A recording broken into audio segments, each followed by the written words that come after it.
earliest memories of the society?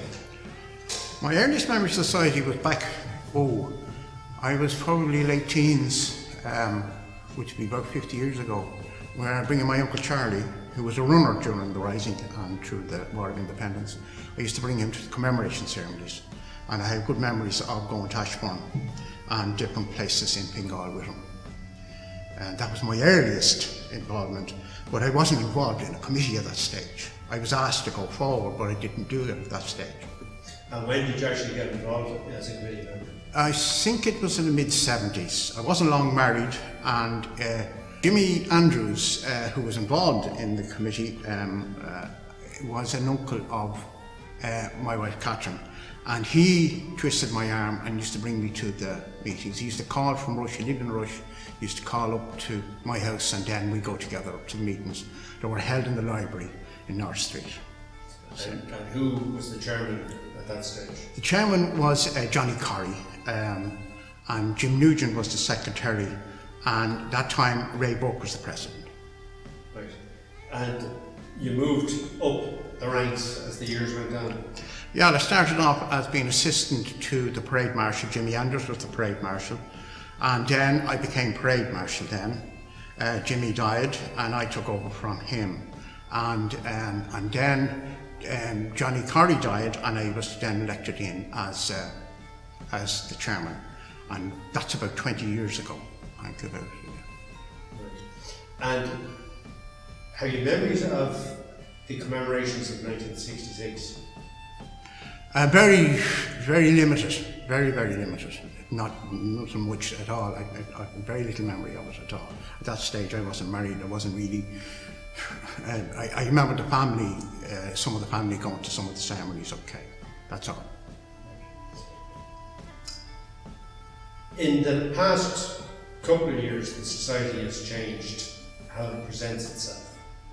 Do you think that's been a good thing? Yes, I think it has. When you go back through the troubles in the north, our support was diminishing. The members going to the commemoration ceremonies were getting smaller and smaller. A lot of the people were dying off because they were elderly. A lot of them were elderly, and then with this troubles in the north, it actually the letters IRA were dirt in places in Ireland, especially in the North County Dublin, and we debated that for a long time at meetings. What should we do? And we often debated, should we drop IRA? But we couldn't do that in recognition to the men who had fought in the Rising and the War of Independence. But in the last number of years, with the peace in the north and approaching the 100th anniversary of the Rising, I got yourself involved and a number of people extra to come on board, because we were very limited on the committee at that stage, and a number of them got elderly as well and weren't able to partake. So it was a good thing, and a very good thing at that. Right. I think that you tell a story about your experience of one of the commemorations at Ashbourne, that you used to walk from Ashbourne Church out as far as the Rath Cross, but there was an incident which made you decide to cancel that. Well, originally, yes, when I used to bring my Uncle Charlie to the commemoration ceremonies, we used to march and use the church from Ashbourne all the way out to the Rath Cross. And the memory I have, it was a very narrow road with thick hedges and trees on both sides. And we used to take up the whole road going out, to be a huge crowd at that stage. But then, during the troubles in the north at the time, the 70s into the 80s, we were coming out from the church in Ashbourne, and we were unfolding the flags and etc. and preparing to get into the cars to drive out. And one woman came up to me and spat at me, and she shouted something about the IRA and spat at me, which that's all I can remember of it. And I said to myself, that's not nice. But anyway, because they could not tell the difference between the thing called old IRA and the IRA that was in the troubles in the north. And basically we then changed it, we took it out of Ashbourne and we moved it, the Mass to Ballymadone Church, which was more or less in the county of Dublin and closer. And we got, from there on, it was always in Ballymadone Church for the commemoration in Ashbourne. Right. The monument of Rathcross, that was erected long before you became a It was, yes. I had no memories much of that. I just remember them talking about it. I wasn't there. I know I had another uncle involved in that, in Jack Morn, who was secretary at that time when Paddy Buck was the chairman. At that time he was the secretary in the unveiling of it. He was married to, actually lived next door to me, and he was married to my father's eldest sister. Right. And under your chairmanship, the monument, some 50 years later, was completed. Yes, and with the assistance of yourself and people who came aboard at that stage, we found the maquettes that Peter Grant had sculptured, and that from there we were able to go ahead and cast life-size statues of a volunteer and of a family unit, which are now erected on the monument to complete the monument after so many years. And it was thanks to a number of people coming aboard like yourself, and Sean McPhilbin and Ewan O'Brien, and then we contacted Arthur Maxim, who got the castings of the sculptures, of the sculptures, yeah. Okay, and then of course you had some support from Ted Crease and Balbriggan. Oh yes, yes. Well, yourself, you organised that with David O'Connor, who was a great help, and to get Ted Crease to get the statues, and which they did, I believe, without any charge. There's other monuments or plaques around the county.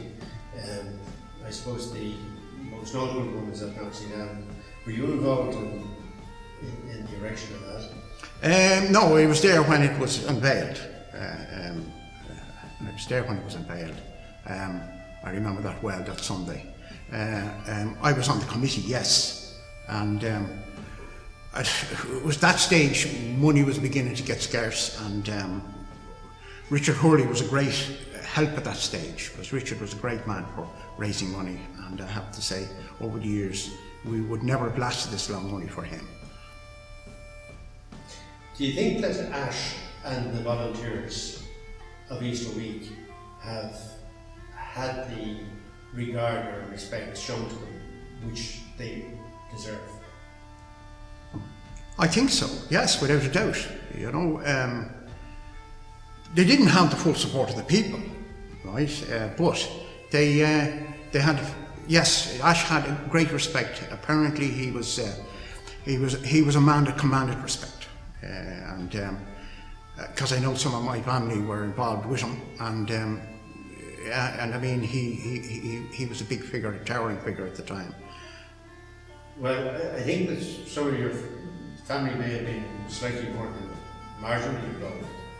Yeah, I had my two uncles, my Uncle Benny, and who I have great memory of, and on my father's side, and Charlie Weston on my mother's side. Charlie Weston was married to my mother's sister, Lily. And then my father's two cousins, Michael and John, were also involved.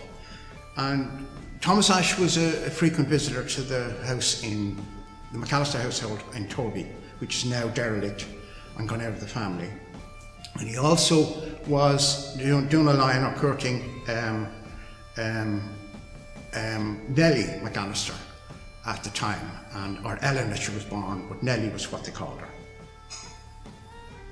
And the volunteers then, all your family effectively were part of the volunteer operation? Oh, they were, yes, in the background. My father wasn't, because he was only at a hospital and he had He got a bad injury to a leg playing football, and it's bad to shin bone, rot on the shin bone, and he was spending a lot of time in hospital at that time.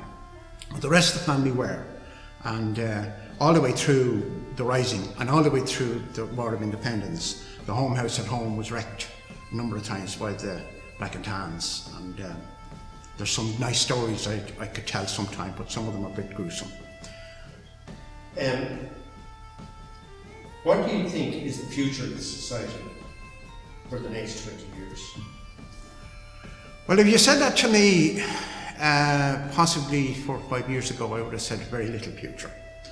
But now it's been rejuvenated itself, and there's new personnel involved, and it's looking very bright for the future. And myself, well, I struggled with it for a number of years and getting on a bit, and it's time now that a new group took it over and to run it. And with the new blood coming on board, I have great hope for it. Very good. Thank you very much.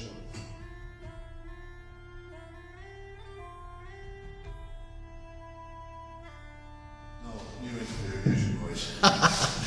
Listen, we hear about Conley, Pearse and whatever in history. Where do you think Ash lies amongst them?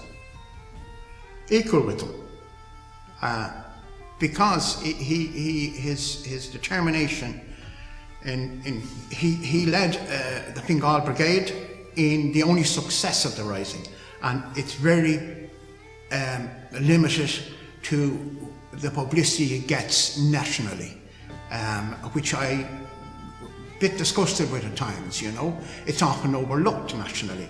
And he was the only one that had a brain at the time to fight the type of rising that he fought in Easter Week. The rest of them, you know, I'm not taking anything from them or anything like that, but they in the city, they barricaded themselves into buildings, took over building barricades. I mean, it was disastrous, because simple reason being, all they had to do was the British surround them and bomb them out. Whereas Ash did a very much this guerrilla warfare, clever hit and run tactic, which has been taken, which was actually invented by him, I believe, and which was very, very successful. And by being successful, to my mind, it's been totally overlooked nationally. Not totally, but a lot of us overlooked nationally of that achievement that took place. Tell me a little bit about Ash and his achievements when he was jailed and sent to Wales. How he gathered the troops. Oh, he gathered the troops, and he was an example to the rest of them in Wales and in Bangor of the type of fighting, guerrilla warfare fighting that he undertook in Bengal, which was later taken on board by Michael Collins in the War of Independence. And it was that type of fighting and that type of tactic that won us our independence in the War of Independence.